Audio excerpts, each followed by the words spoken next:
Welcome back learners, कैसे हो आप सभी। आज है जर्नल एंट्री की फोर्थ क्लास और हम पढ़ रहे हैं journal entries for specific transactions. Previous classes में हमने डिस्काउंट एंड रिबेट के लिए और बैंकिंग ट्रांजैक्शंस की जर्नल एंट्री को रिकॉर्ड करना सीख लिया था। आज हम अपना टॉपिक कंटिन्यू करेंगे और कुछ और स्पेसिफिक ट्रांजैक्शंस की जर्नल एंट्री रिकॉर्ड करना सीखेंगे। तो वीडियो को एंड तक जरूर देखिएगा ताकि आपको इन सभी ट्रांजैक्शंस की एंट्री अच्छे से समझ में आ जाए। तो शुरू करते हैं आज की क्लास। फर्स्ट ट्रांजैक्शन आज हमें समझनी है bed debts return of. Bed debts क्या होते हैं?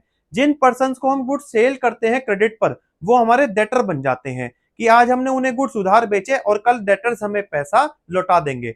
अब सपोज बिजनेस ने 10 जनों को गुड्स उधार बेचे, तो जरूरी है कि 10 के 10 जने ही पैसा चुका देंगे? नहीं, ऐसा तो नहीं होता ना। कोई एक दो जना तो ऐसा होगा ना जो बिजनेस को पैसा लौटाएगा ही नहीं। तो जिन डेटर से हमें पैसा नहीं मिल पाता, वो हमारे बन जाते हैं bed debts. The amount which is irrecoverable from the debtors is called bad debts। अब हमें पैसा नहीं मिल पा रहा तो डेटर्स को हम अपनी बुक्स में रख के करेंगे क्या? तो इसलिए हम बेड डेब्ट्स को अपनी बुक से हटा देते हैं, जिसे हम कहते हैं बेड डेब्ट्स रिटर्न ऑफ। अब इसके दो केस बनते हैं। एक तो होता है when the total amount due is not recoverable, कि हमें कुछ भी पैसा डेटर से नहीं मिल पाया। किसी डेटर से हमें 10,000 रुपए मिलने थे और उसने हमें एक भी रुपया नहीं दिया। अब बेड डेब्ट्स हमारे लिए एक लॉस होगा ना, क्योंकि डेटर से पैसा नहीं मिल पा रहा, तो लॉस को हम करते हैं डेबिट। तो इसलिए बेड डेब्ट्स अकाउंट हो जाता है डेबिटेड। अब जो डेटर है हमारे, वो एसेट है। जब डेटर हमें पैसा नहीं देंगे तो हमारी एसेट डिक्रीज हो जाएगी रिटर्न ऑफ करने से। तो एसेट डिक्रीज हो जाती है तो क्या हो जाती है? क्रेडिट हो जाती है। तो डेटर्स अकाउंट हो जाएगा credit. Bad debts account debited to debtors account, जब हमें कोई भी पैसा नहीं मिल पा रहा डेटर से। सेकंड केस होता है when a part of debt is recovered, कि कुछ हिस्सा हमें मिल गया और कुछ हिस्सा नहीं मिला। जैसे हमें 10,000 रुपए मिलने थे डेटर से, लेकिन उसने हमें 5,000 रुपए तो दे दिए, 5,000 रुपए नहीं दे पाया। अब 5,000 तो वो हमें दे रहा है ना, तो हमारे पास कैश रिसीव हो रहा है, तो कैश अकाउंट बढ़ जाएगा। तो कैश या फिर बैंक अकाउंट हो जाएगा डेबिट। और जब 5,000 रुपए वो हमें नहीं दे पा रहा, तो वो हमारे लिए लॉस है। तो बेड डेब्ट्स अकाउंट हो जाएगा डेबिट 5,000 से। और डेटर हमारे पूरे के पूरे डिक्रीज हो जाएंगे 10,000 से, तो इसलिए डेटर्स अकाउंट क्रेडिट हो जाएगा पूरे 10,000 से। तो एंट्री बनेगी cash account debited, bad debts account debited to debtors account, जब कुछ पार्ट पेमेंट हमें रिसीव हो जाती है। तो ये एंट्री होती है बेड डेब्ट्स रिटर्न ऑफ की।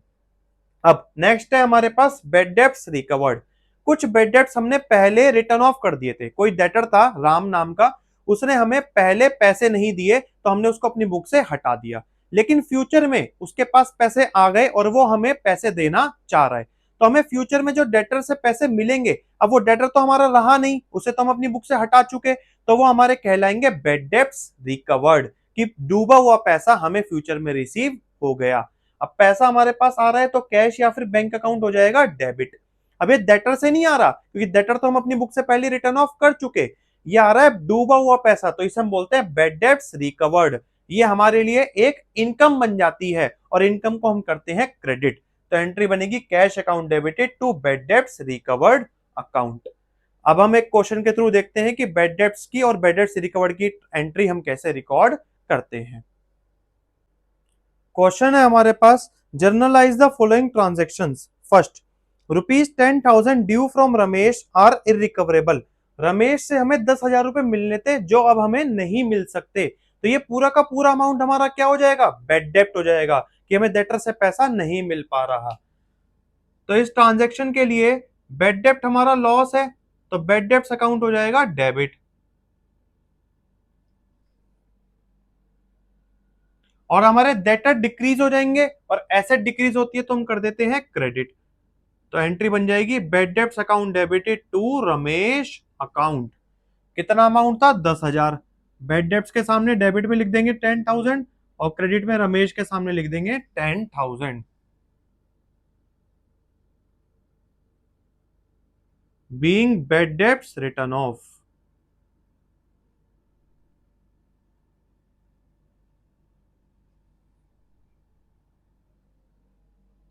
नेक्स्ट ट्रांजेक्शन देखते हैं। Sohan is declared insolvent, received first and final dividend from his official receiver 60 paisa in a rupee against a डेप्ट ऑफ ₹20,000। सोहन इंसॉल्वेंट हो गया, दिवालिया घोषित हो गया, किसी का पैसा नहीं दे सकता अब वो। और हमें उसके ऑफिशियल रिसीवर से फाइनल पेमेंट रिसीव हो रही है। कितनी? 60 पैसा इन अ रूपी। तो पैसा इन अ रूपी का मतलब क्या होता है? 1 रुपए में 100 पैसे होते हैं और हमें उसमें से 60 पैसे रिसीव हो रहे हैं, यानी कि 100% डेप्ट जितना भी था सोहन का 20,000 रुपए, उसमें से केवल और केवल 60% हमें रिसीव हो जाएगा और 40% हमारा पैसा डूब जाएगा, तो वो हमारा बेड डेप्ट बन जाएगा। तो इस ट्रांजेक्शन में कैश हमें रिसीव होगा ना 60%, तो कैश अकाउंट हो जाएगा डेबिट। 60% अमाउंट हमारे पास आ जाएगा 20,000 का, तो ये हमारा बना 12,000 रुपीज। अब जो बचा हुआ अमाउंट है 40%, वो हमें रिसीव नहीं होगा, तो बेड डेप्स बन जाएंगे। बेड डेप्स हमारे लॉस है, तो बेड डेप्स अकाउंट हो जाएगा debit. Bad debts account debited. कितना? 40%, 20,000 का, यानी कि 8,000। और जो हमारा सोहन हमारा डेटर था, डेटर पूरे के पूरे हमारी बुक से हट जाएंगे, तो डेटर डिक्रीज हो जाएंगे, तो सोहन का अकाउंट हो जाएगा क्रेडिट पूरे 20,000 रुपीज से।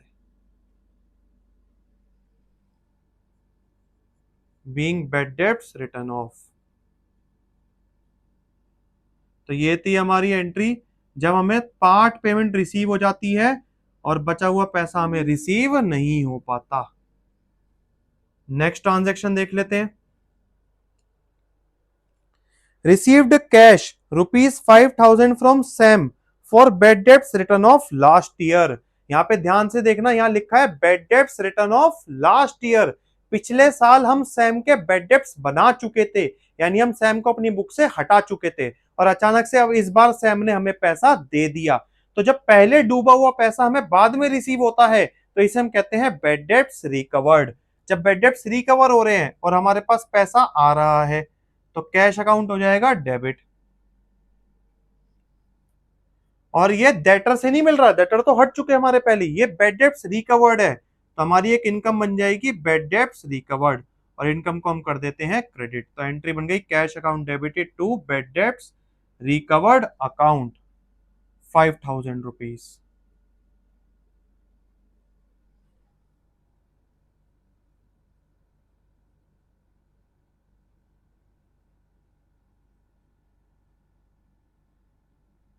Being bad debts recovered. तो ये एंट्री थी हमारी जब हमारे डूबा हुआ पैसा हमें रिसीव हो जाता है। लास्ट ट्रांजेक्शन है Shyam who owed ₹15,000 become insolvent and 50% is received from his estate. कि श्याम जिससे हमें 15,000 रुपए लेने थे, वो इंसॉल्वेंट हो गया, उसका भी दिवालिया घोषित हो गया वो, और उसके एस्टेट यानी उसकी एसेट्स बेच करके केवल और केवल हमें 50% पैसा ही रिसीव हो पाया। तो 50% हमें रिसीव हो गया, और जो रिसीव नहीं हो रहा हमें, वो हमारे बेड डेब्ट्स बन जाएंगे। तो जो पैसा हमें रिसीव हो रहा है, तो कैश अकाउंट हो जाएगा डेबिट। 15,000 के डेप्ट थे, उसमें से 50% हमें रिसीव हो जाएगा, तो कैश में आ जाएंगे 7,500 रुपीज। और जो बचा हुआ अमाउंट हमें नहीं मिल रहा, तो हमारा लॉस है बेड डेप्ट का, तो बेड डेप्ट अकाउंट हो जाएगा डेबिट।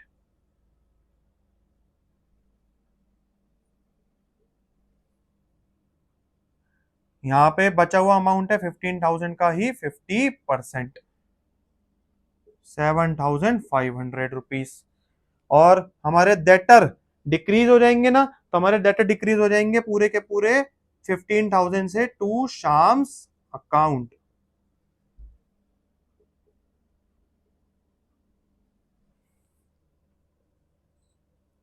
नरेशन लिख देंगे being bad debts return off.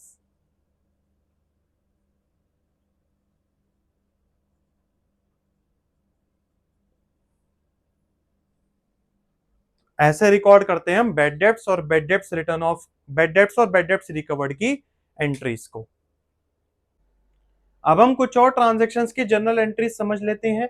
Next है गुड्स गिवन एज चैरिटी और गुड्स डोनेटेड। चैरिटी या फिर डोनेशन करना हमारे लिए एक्सपेंस होगा, तो इसलिए चैरिटी और डोनेशन अकाउंट को तो हम कर देंगे डेबिट। अब गुड्स का क्या होगा? गुड्स जब हम परचेज करते हैं तो परचेज अकाउंट डेबिट होता है, तो गुड्स के परचेज करने से गुड्स आ रहे हैं बिजनेस के पास, तो परचेज अकाउंट डेबिट हो रहा है, तो चैरिटी करते हुए गुड्स चले जाएंगे बिजनेस के पास से, तो परचेज अकाउंट ही हो जाएगा क्रेडिट। अब आप कहोगे कि जब आना परचेज में डेबिट है तो जाना तो सेल्स में क्रेडिट होता है ना। सही सोच रहे हो, लेकिन यहाँ पे हम सेल नहीं कर रहे, सेल तो हमारी इनकम होती है जिसके बदले हमें पैसा मिलेगा। हम यहाँ पे गुड्स को दान कर रहे हैं, इन गुड्स को अब हम बेच नहीं सकते, तो इसलिए ये हमारा परचेज अकाउंट रिड्यूस हो जाएगा। जिन भी कंडीशंस में हम सेल के अलावा हमारे पास से अगर गुड्स चले जाते हैं तो उन केसेस में हम परचेज अकाउंट को ही क्रेडिट करते हैं, क्योंकि अब हम इन गुड्स को बेचकर इनकम नहीं जनरेट कर सकते।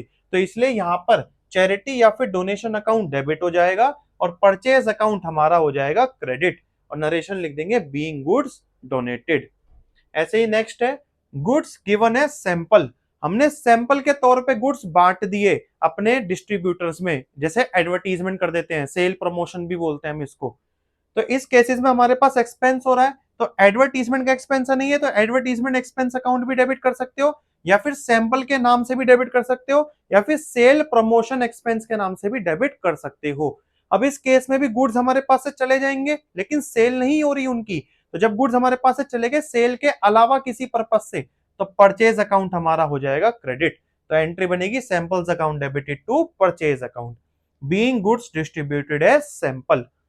इसी तरीके से नेक्स्ट है goods lost by fire, theft, any natural calamity, या फिर गुड्स ट्रांजिट में, ट्रांजिट मतलब होता है डिलीवरी के टाइम पर रास्ते में गुड्स हमारे खराब हो गए, तो किसी भी तरीके से गुड्स का लॉस हो रहा है, डिस्ट्रॉय हो रहे हैं गुड्स, तो loss of goods by fire या फिर थेफ्ट अकाउंट डेबिट हो जाएगा, क्योंकि ये लॉस है हमारा।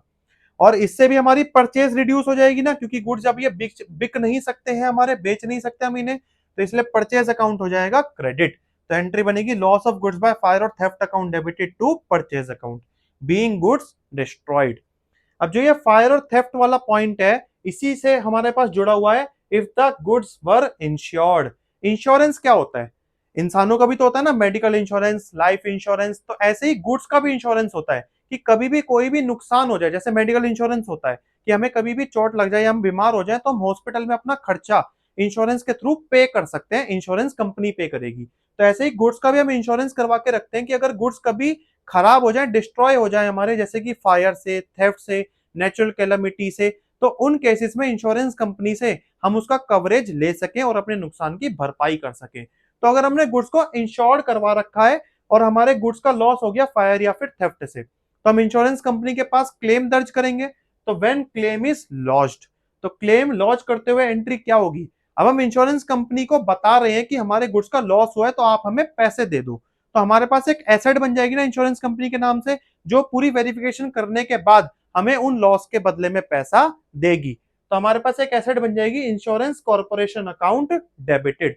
अभी हमारे लॉस की भरपाई कर रही है, तो लॉस हमारा रिड्यूस होगा, तो लॉस डिक्रीज होते ही क्रेडिट हो जाता है। तो to loss of goods by fire और थेफ्ट अकाउंट, ये एंट्री बन जाएगी बीइंग क्लेम लॉस्ट, जब हम इंश्योरेंस क्लेम को लॉन्च करेंगे। अब उसके बाद जब हमें क्लेम का पैसा रिसीव होगा कंपनी से, व्हेन क्लेम इज रिसीव्ड, कई बार हमें पूरा का पूरा 100% पैसा भी रिसीव हो जाता है, कई बार थोड़ा कम पैसा रिसीव होता है काट करके, जैसे कि 10,000 के गुड्स हमारे खराब हो गए फायर से या फिर थेफ्ट से, तो कई बार तो ऐसा होगा कि कंपनी पूरे के पूरे 10,000 रुपए दे देगी, या कई बार उसमें से 7 या 8,000 रुपए देगी। तो अगर जितना भी पैसा कंपनी ने हमें पे करा तो वो तो बैंक अकाउंट में डेबिट हो जाएगा। अगर 10 का 10,000 पे करा तो बैंक अकाउंट डेबिट हो जाएगा इंश्योरेंस कंपनी से, तो एंट्री बनेगी bank account debited to insurance corporation account. लेकिन अगर उन्होंने पैसा कम पे करा तो बैंक अकाउंट डेबिट होगा, जितना पैसा रिसीव हुआ उतने अमाउंट से बचा हुआ हमारे पास फिर से लॉस बन जाएगा, तो हम loss of goods by fire और थेफ्ट अकाउंट को दोबारा से डेबिट कर देंगे, जितना क्लेम हमें रिसीव नहीं हुआ उतने अमाउंट से, टू इंश्योरेंस कॉर्पोरेशन अकाउंट। तो ये एंट्री हो जाती है क्लेम के रिसीविंग के टाइम पर, बीइंग क्लेम रिसीव्ड। इसी के बाद नेक्स्ट है ड्रॉइंग्स। ड्रॉइंग्स क्या होती है? ऑनर ने अपने पर्सनल खर्चों के लिए बिजनेस से कुछ विड्रॉ कर लिया, तो अगर ड्रॉइंग्स हो रही है गुड्स की, गुड्स ऑनर ने निकाल लिए बिजनेस से, तो ड्रॉइंग्स लॉस है तो ड्रॉइंग्स अकाउंट हो जाएगा डेबिट, और दूसरा परचेज रिड्यूस होगी ना इससे, तो परचेज अकाउंट हो जाएगा क्रेडिट। तो एंट्री बनेगी drawings account debited to purchase account.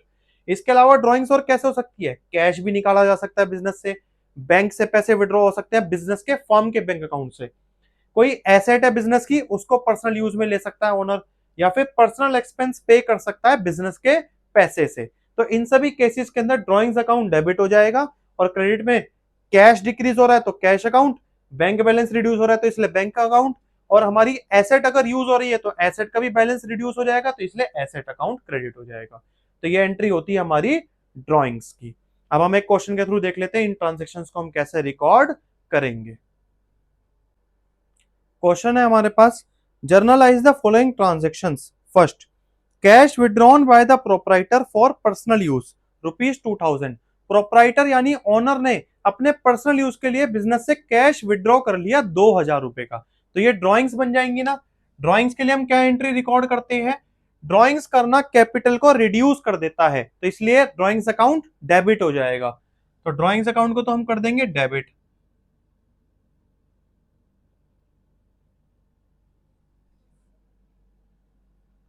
अब बिजनेस का कैश बैलेंस भी रिड्यूस होगा ना, तो इसलिए कैश का रिड्यूस होना, एसेट का रिड्यूस होना क्रेडिट हो जाता है। तो कैश अकाउंट हो जाएगा क्रेडिटेड। तो एंट्री बन जाएगी drawings account debited to cash account, amount आ जाएगा ₹2000।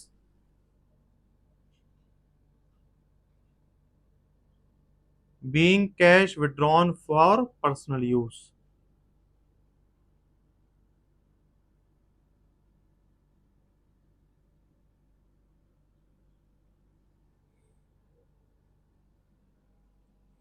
नेक्स्ट ट्रांजेक्शन है, goods purchased for ₹5000 were taken by the proprietor for personal use.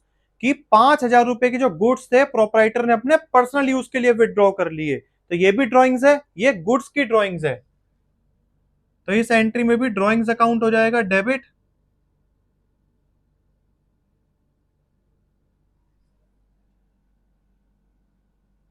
₹5000 से। अब ड्रॉइंग कर रहे हैं गुड्स की तो परचेज रिड्यूस होगी ना, तो इसलिए परचेज अकाउंट हो जाएगा क्रेडिट। तो एंट्री बनेगी drawings account debited to purchase account.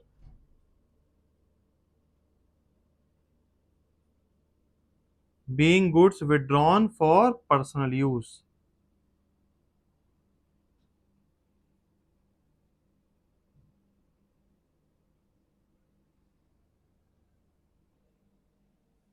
और अमाउंट आ जाएगा ₹5000। Next transaction, paid ₹5000 as life insurance premium of the proprietor. Owner के लिए हमने लाइफ इंश्योरेंस प्रीमियम पे करा। अब जिंदगी किसकी? ऑनर की। तो पैसा कौन पे करेगा? ऑनर। बिजनेस क्यों पे करेगा?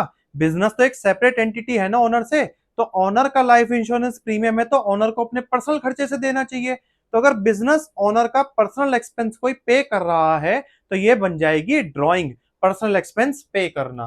तो ड्रॉइंग के लिए क्या एंट्री रिकॉर्ड हो जाएगी? ड्रॉइंग्स अकाउंट डेबिट हो जाएगा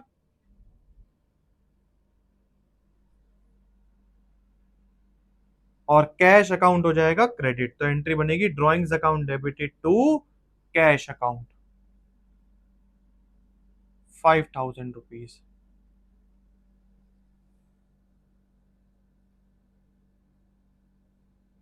बीइंग लाइफ इंश्योरेंस प्रीमियम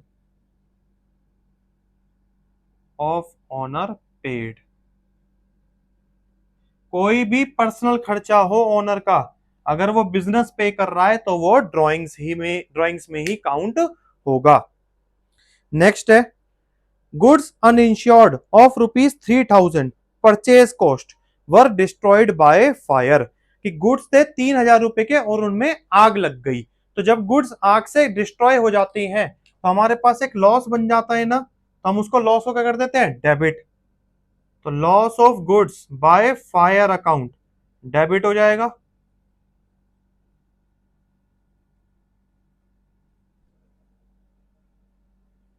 अब इन गुड्स के डिस्ट्रॉय होने से हमारी परचेज रिड्यूस हो जाएगी तो इसलिए परचेज अकाउंट हो जाएगा क्रेडिट। तो एंट्री बनेगी loss of goods by fire account debited to purchase account. यहां पर हमें प्राइस दे रखा है 3000, परचेजिंग प्राइस दे रखा है तो वही हमारा रिकॉर्ड हो जाएगा ₹3000।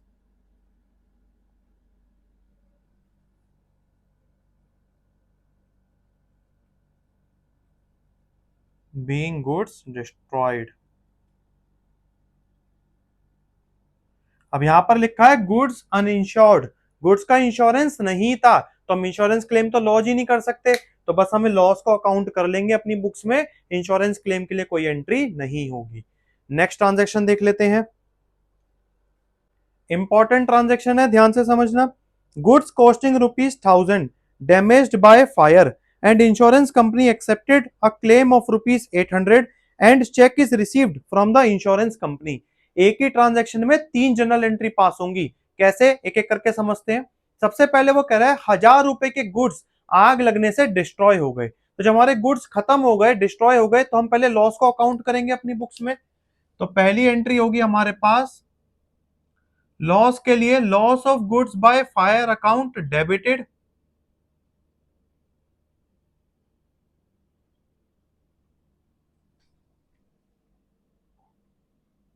अब इस लॉस के होने से हमारी परचेज रिड्यूस हो जाएगी ना, तो परचेज अकाउंट हो जाएगा क्रेडिट। तो एंट्री बन गई loss of goods by fire account debited to purchase account. ₹1000 का लॉस हो गया।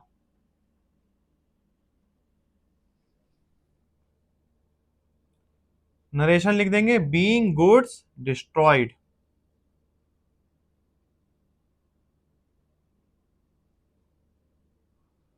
अब इसके बाद वो कह रहा है इंश्योरेंस कंपनी ने ₹800 का क्लेम एक्सेप्ट कर लिया। इंश्योरेंस कंपनी क्लेम तो तब एक्सेप्ट करेगी ना जब मैं उसे लॉन्च करूंगा, जब मेरे गुड्स इंश्योर्ड हैं, तो मैं लॉस होते ही इंश्योरेंस कंपनी में क्लेम को लॉन्च कर दूंगा अपना ₹1000 का क्लेम। तो क्लेम लॉन्च करने के लिए एंट्री क्या बनेगी, जब हम क्लेम लॉन्च करेंगे तो इंश्योरेंस कंपनी मेरे लिए एक एसेट बन जाएगी क्योंकि वो मुझे पैसा देगी। तो एसेट बन रही है तो डेबिट हो जाएगा, तो इंश्योरेंस कॉर्पोरेशन अकाउंट डेबिटेड। अब ये मैंने अपना लॉस इंश्योरेंस कंपनी के ऊपर डाल दिया ना, तो इसलिए मेरा लॉस रिड्यूस हो जाएगा, तो लॉस अकाउंट हो जाएगा क्रेडिट। तो एंट्री बन जाएगी insurance corporation account debited to loss of goods by fire account. Claim तो हम पूरा ₹1000 का ही लॉन्च करेंगे जितने के मेरे गुड्स डिस्ट्रॉय हुए हैं। Being claim lost. अब आगे क्वेश्चन में कहा गया है इंश्योरेंस कंपनी ने इस ₹1000 में से ₹800 का क्लेम एक्सेप्ट करा और हमें चेक भी दे दिया। तो जब हमें चेक मिल चुका तो हमारा बैंक अकाउंट डेबिट हो जाएगा क्योंकि हमारे बैंक बैलेंस में पैसा आ जाएगा। बैंक बैलेंस इंक्रीज होते ही डेबिट कर देंगे, तो बैंक अकाउंट डेबिट हो गया। कितने रुपीस का चेक मिला हमें, ₹800 का।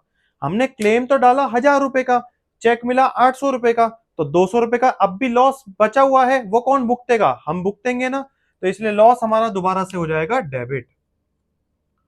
तो bank account debited and loss of goods by fire account भी डेबिटेड। लॉस कितना बचा, ₹200 का, क्योंकि ₹1000 का क्लेम था और ₹800 रिसीव हो गए। अब ये हमें पैसा मिल रहा है इंश्योरेंस कंपनी से, तो हमारी इंश्योरेंस कंपनी की एसेट डिक्रीज हो जाएगी, तो इंश्योरेंस कॉर्पोरेशन अकाउंट हो जाएगा क्रेडिट। कितने से, ₹1000। तो एंट्री बन जाएगी हमारे पास bank account debited, loss of goods by fire account debited to insurance corporation account, being claim received. Important entry है, बिल्कुल ध्यान से समझ लेना। जब भी हमारे पास क्लेम आता है और वो क्लेम पूरा रिसीव नहीं होता, तो जितना पोर्शन रिसीव हो गया बैंक में डाल देते हैं हम उसे, जो नहीं रिसीव हो पाया उसे हम दोबारा से लॉस में डेबिट कर देते हैं, और कंपनी को, इंश्योरेंस कॉर्पोरेशन को हम पूरे अमाउंट से क्रेडिट कर देते हैं। नेक्स्ट ट्रांजेक्शन देख लेते हैं। Goods costing ₹500 given as charity, sales price ₹600। हमने चैरिटी, दान कर दिए गुड्स। जब हम चैरिटी करते हैं तो चैरिटी अकाउंट हमारे पास हो जाता है डेबिटेड, और ये चैरिटी करना हमारी परचेज को रिड्यूस कर देगा, तो परचेज अकाउंट हमारे पास हो जाएगा क्रेडिट। तो एंट्री बनी charity account debited to purchase account. अब यहां पर दो अमाउंट है, कॉस्ट प्राइस हमें दे रखा है ₹500 का और सेल्स प्राइस है ₹600। हमने परचेज अकाउंट को क्रेडिट करा, परचेज में तो कॉस्ट प्राइस होता है ना, और हमारे पास रिकॉर्डिंग है ही कॉस्ट प्राइस की, सेल्स प्राइस जब हम मार्केट में बेचने जाएंगे तो वो थोड़ा बहुत ऊपर नीचे हो भी सकता है, वो हमारी बुक्स में थोड़ी रिकॉर्ड हुआ है, हमारी बुक्स में तो कॉस्ट प्राइस रिकॉर्ड हो रखा है। तो हम कॉस्ट प्राइस से एंट्री करेंगे इसको 500 रुपीज से।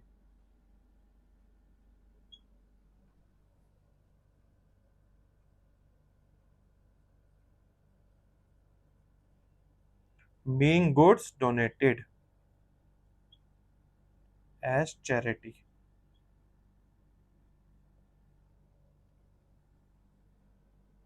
लास्ट ट्रांजेक्शन देख लेते हैं। Sold household furniture for ₹5,000। The proceeds were invested into the business. Owner ने अपने घर का फर्नीचर बेचा 5,000 रुपए में। ऑनर अपने पर्सनल में कुछ भी करता रहे, खरीदे बेचे, बिजनेस को क्या मतलब है उससे। लेकिन ऑनर ने जब वो फर्नीचर बेचा और जो 5,000 रुपए आए तो ऑनर ने वो पैसा बिजनेस में इन्वेस्ट कर दिया। तो बिजनेस को केवल इस बात से मतलब है कि बिजनेस में पैसा इन्वेस्ट हुआ है। तो जब पैसा बिजनेस में इन्वेस्ट होता है तो वो कैपिटल बन जाती है ना। तो बिजनेस का कैश अकाउंट इंक्रीज हो जाएगा, तो इसलिए कैश अकाउंट हो जाएगा डेबिट। और कैपिटल भी इंक्रीज हो जाएगी तो कैपिटल अकाउंट हो जाएगा क्रेडिट। 5,000 रुपीज के अमाउंट से। नरेशन लिख देंगे, being capital additional capital introduced.